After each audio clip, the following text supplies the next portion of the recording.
Bosku, ini sanke. Sanke polanya bagus, warnanya tajam, ini merahnya tajam, hitamnya pekat. Ukuran 32 cm.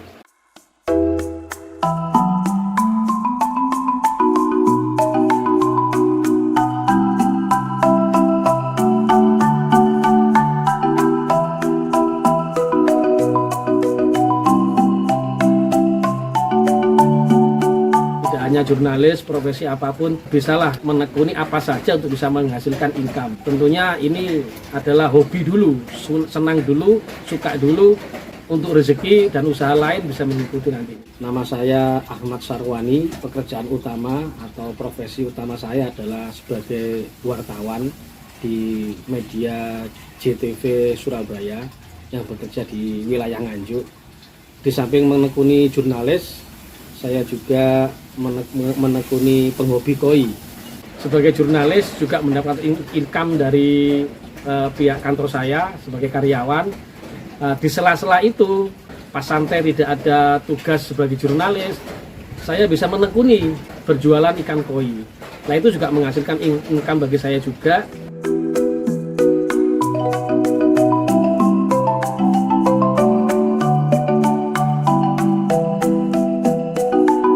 Tahun 2008 itu saya betul-betul menekuni profesi saya sebagai jurnalis yang tiap hari harus hunting, harus mencari berita. Sekitar pada tahun 2015-16 saya mulai tertarik sebagai penghobi koi. Ini berawal dari saya ini merasa banyak bekerja di luar ya, di luar. Nah, ketika saya harus bersantai, beristirahat di rumah, saya ini hiburan saya adalah koi. Jadi saya kasih makan, ada interaksi saya dengan koi. Ketika saya ngasih makan ikan, tangan saya ini mulai disentuh atau dimakan juga oleh koi. Ini sadar atau tidak, bagi saya ini adalah refreshing. Kepenatan tiba-tiba sudah mulai kendor, mulai hilang. Nah, nggak cukup waktu lama lah, nggak butuh waktu lama, sekitar 10 menit cukup bagi saya. Baru saya mulai bekerja untuk mengedit berita, menulis berita, mengirimkan berita. Lah, ini menjadi refreshing sendiri.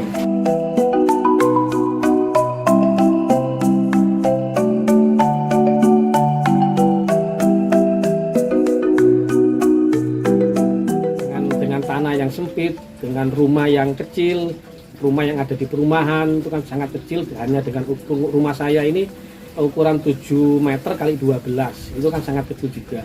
Namun tidak menyurutkan bagi saya untuk bisa memiliki kolam koi dan untuk juga bisa berbisnis koi. Jadi bagaimana rumah ini kita setting sedemikian rupa, di bawah rumah dekat dapur itu ada kolam untuk koi dengan ukuran sekitar 2 meter kali 1,5. Dan di lantai 2 ini, di atas ini juga saya buatkan kolam juga dengan ukuran yang sekitar 1 meter 20 dikali 1 meter, kan juga kecil juga. Nah, tentunya kita harus memanajemen ruangan itu dan juga menyesuaikan jumlah ikan juga, sehingga sirkulasi ikan ini bagaimana bisa cepat laku dan bisa terisi kembali, sehingga walaupun kolam kecil tidak lama kosong gitu, sehingga masih ada barang dagangan yang kita pasarkan di rumah.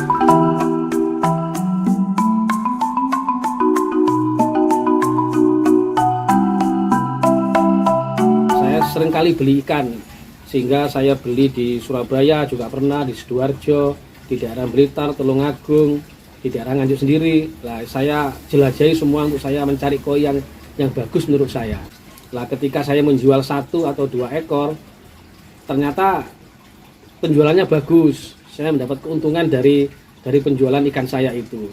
Nah, karena segmen ekonomi itu pangsa pasar juga bagus, keuntungan juga lumayan, maka saya lebih menekuni jual beli koi di samping untuk mengoleksi koi itu juga. Ini penjualan koi saya ini di pangsa pasar paling banyak ini di lokal sendiri di Nganjuk. 90% teman-teman yang di Nganjuk, saya ini kan memanfaatkan relasi-relasi yang di Nganjuk seperti kepala dinas atau para pejabat, ini saya perkenalkan koi saya, dan alhamdulillah mereka banyak yang tertarik dengan jenis-jenis atau varian koi saya. Dalam 1 bulan rata-rata pendapatan saya berkisar antara 10 juta sampai 15 juta per bulannya. Ya ada kalanya sedikit menurun, ada kalanya juga naik, tergantung kebutuhan pasar di tingkat lokal. Di samping itu saya juga pemasarannya lebih juga memanfaatkan media sosial. Jadi di samping WhatsApp, menjadikan di profil itu, terus saya share juga di beberapa medsos, diantaranya Facebook, Instagram, dan lain sebagainya. Koi dikatakan bagus itu yaitu postur tubuhnya itu tidak kecil, tapi bodinya bagus, bodinya agak gemuk. Terus pola-polanya, pola warnanya tertata rapi, terus warnanya juga cerah atau pekat. Nah itu bagi saya itu juga adalah kategori ikan yang bagus. Kalau jenis-jenisnya saya itu lebih suka pada yang sowa ya. Sowa itu kan warnanya merah dan hitamnya bagus. Yang kedua adalah sanke. Sanke ada warna hitam dan merah juga yang pekat. Nah saya juga lebih suka itu pada ikan yang doit itu yang tanpa sisiknya. Jadi saya membandingkan antara yang doit sama yang sisik itu, yang girin itu lebih pekat warnanya itu di doit itu doit bagi saya. Suka duka selalu ada. Saya itu pernah sekitar 5 tahun yang lalu saya itu masih penghobi koi. Saya belum punya terbesit di pikiran untuk menjual. Saya masih penghobi koi itu. Ikan saya itu 1 kolam ada yang mati semua itu. Saya taksir kerugian saya waktu itu 20 juta. Paket borongan senilai 7 jutaan, 7 juta. Itu sebanyak ikannya sekitar 250 ikan. Lah ini karena dari kolam sawah saya bawa ke rumah, saya taruh di kolam karantina dari terpal, kolam karantina terpal. Namun tiap hari mesti mati, sehingga 250 ekor koi itu gak sampai 1 minggu mati semua. Lah ini 5 hari saya sudah rugi 7 juta. Namun duka itu tidak menyurutkan saya untuk berhenti dalam menghobi koi, menyukai koi. Apalagi dukungan istri juga sangat mendukung untuk tetap harus membeli lagi. Lah itu. Kalau ngomong suka, banyak sukanya ya. Sukanya itu bagi saya koi itu adalah tempat kedua untuk refreshing. Ketika penat bekerja, capek di luar, pulang-pulang yang kita jujuk pertama atau kita datang pertama adalah kolam. Tentunya keuntungan yang melimpah juga. Dari keuntungan yang cukup besar itu bisa untuk menambah peralatan, juga itu bisa membeli pakan, juga itu bisa menambah jumlah kolam. Nah dari keuntungan ini adalah tentunya hal yang disukai oleh para penjual koi. Sarana keeping tentunya kita menyiapkan kolamnya dulu ya, kolamnya yang sudah standarisasi kolam koi, filterisasi yang benar, terus pompa-pompa yang memadai. Nah, setelah air itu sudah sehat bagi koi, maka beberapa koi yang menurut saya itu sudah layak untuk dijual atau calon menjadi koi yang bagus, saya masukkan ke kolam tersebut. Nah, di situ saya pelihara dengan sistem makannya yang terjamin bagus.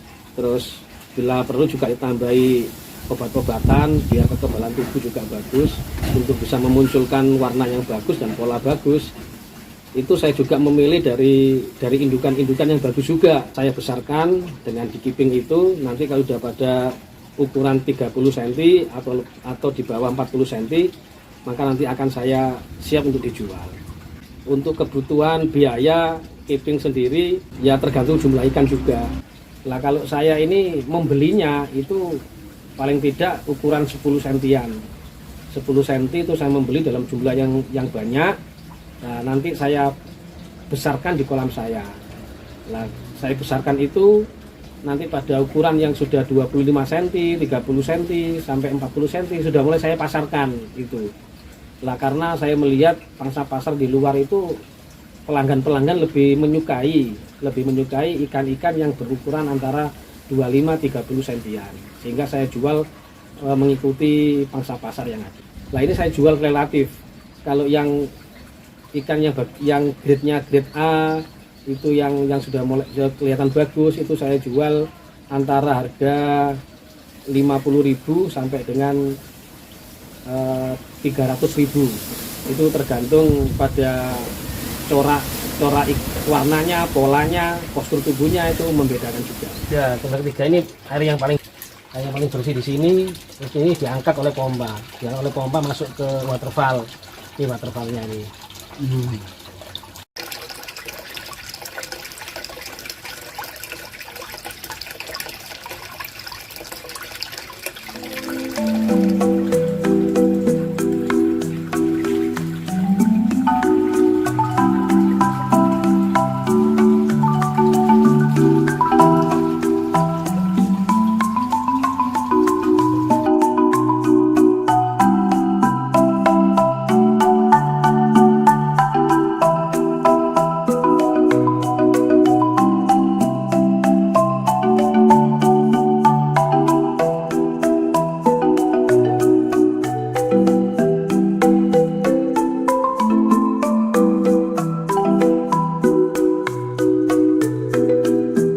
Harapan saya usaha ini terus berkembang